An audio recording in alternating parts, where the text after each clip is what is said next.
Good morning বন্ধুরা, কেমন আছো তোমরা সবাই? তো সকাল সকাল আমি বেরিয়ে পড়েছি দিদির সাথে। দোকানে কিছু নেওয়ার ছিল। আর আজকের ওয়েদার তোমরা দেখতেই পাচ্ছ বন্ধুরা, কালকের মতো পুরো মেঘলা ওয়েদার করে আছে। তো আমি দোকান থেকে নিয়ে এসেছি মাঞ্চুরিয়ান, যেটা আমার খুব ফেভারেট, খুব ভালো লাগে খেতে, খুব টেস্টি। তাকগুলো পুরো এলোমেলো হয়েছিল, সেগুলোই বাগাচ্ছিলাম। আর তার মাঝে একটু মুড়ি খেয়ে নিলাম। তাক টাক গোছানোর পরে দেখতেই পাচ্ছ বন্ধুরা, কত বাইরে বৃষ্টি পড়ছে, কন্টিনিউয়াসলি বৃষ্টি পড়েই যাচ্ছে। তারপর দেখতেই পাচ্ছ বন্ধুরা, সব গুছানো বাগানো হয়ে গেছে।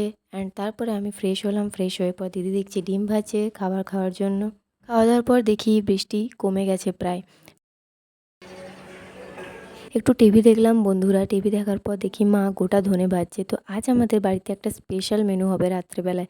তো সেইটার ভিডিওটা কালকে আমি তোমাদেরকে শর্টসে দিয়ে দেবো। তারপর একটু রেস্ট নেওয়ার পর আমরা বেরোলাম হাটে।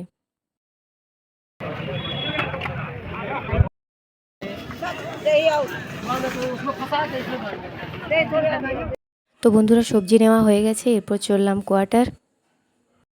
ফাইনালি কোয়ার্টার পৌঁছে গেছি। তো প্রায় অন্ধকার হয়ে এসছে। তো আজকের ভিডিওটা এইটুকুই বন্ধুরা। পরের ভিডিওতে আবার তোমাদের সাথে দেখা হবে। বাই।